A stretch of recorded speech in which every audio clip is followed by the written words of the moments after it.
વડોદરાના નવાપુરાના ભાથુજી મહોલ્લા નજીક મળ્યો બોમ્બ જેવો પદાર્થ।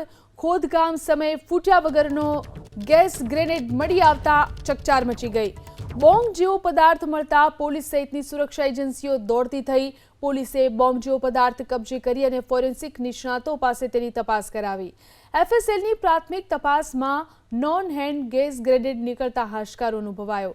ગેસ ગ્રેનેડ 40 વર્ષથી વધુ જૂનો હોવાનો પોલીસનો દાવો છે। જે મંદિર છે, મંદિર પાસે મંદિરના ટ્રસ્ટીઓ દ્વારા કોઈ કામથી ખોદકામ કરવામાં આવ્યું હતું, તો ત્યાંથી એક થ્રી વે ગેસ ગ્રેનેડ છે જે 40થી 50 વર્ષ જૂની બનાવટનો હોય એમ પ્રાથમિક દ્રષ્ટિએ દેખાઈ આવેલું છે, એ મળી આવેલ છે। એ મળતાની સાથે જ નવાપુરા પોલીસે અમારી બીડીડીએસ ટીમ છે એને ઇન્ફોર્મ કરેલું હતું અને બીડીડીએસની ટીમ ત્યાં આવીને ચેક કરતાં આ જે ગેસ ગ્રેનેડ છે તે મૃત હાલતમાં એટલે કે ડેડ હાલતમાં છે એવું જણાવેલ હતું। એટલે આ ઓલરેડી ઇનએક્ટિવ ગ્રેનેડ છે એ ત્યાં છે।